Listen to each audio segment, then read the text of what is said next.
Hello guys, ఇవాళ కూడా terrace ఎక్కాను అనమాట.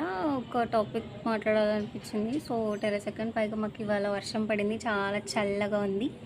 సో అందుకని మీతో మాట్లాడదాం అనిపించి టెర్రస్ ఎక్కాను.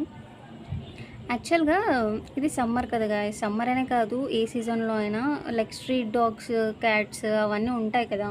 వాటికి ఫుడ్ కానీ లైక్ వాటర్ మనం ప్రొవైడ్ చేయాల్సి ఉంటుంది. It's our basic minimum responsibility guys. Like అది మన బాధ్యతగా తీసుకుంటే మనకు అది భారం కాకపోవచ్చు, కానీ లైక్ మనం వాటికి ఎందుకు పెట్టాలి అని అనుకుంటే మాత్రం లైక్ పాపం కదా గాయ్స్. అవి ఎక్కడికైనా వెళ్ళి తెచ్చుకొని తింటాయి. అన్నీ ఏవేవో పిచ్చి పిచ్చి తిని మా ఇంటి దగ్గర అయితే చాలా వరకు చిన్న చిన్న కుక్క పిల్లలు పుట్టినవన్నీ చనిపోయాయి గాయస్. యాక్చువల్గా మేము రీసెంట్గా తిరుమల వెళ్ళాం. అప్పుడు యాక్చువల్గా మా తాతయ్య గారు మా ఇంటి ముందు ఒక చిన్నది సిమెంట్ లాగా తొట్టేసి వాటికి డైలీ వాటర్ పోసేలాగా కట్టించారంటే ఆయనే జస్ట్ అలా కట్టారనమాట. అందులో మేము డైలీ వాటర్ పోస్తుంటాం అండ్ పక్కనే ఫుడ్ కూడా పెడుతుంటాం గైస్. నేనైతే డైలీ బిస్కెట్స్ వేస్తుంటాను, మీకు కావాలంటే వీడియోస్ కూడా పెడతాను.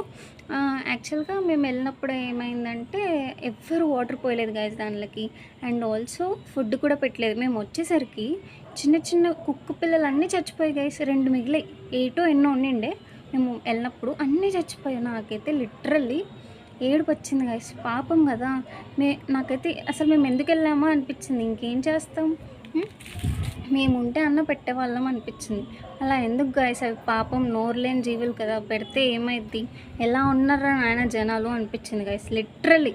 మరి అంతనా పాపం, అవి వాటంతట అవి చేసుకొని తింటే మనల్ని అడుగుతాయి guys. Please show some concern on street dogs, cats, any animals, okay? It's my request, please.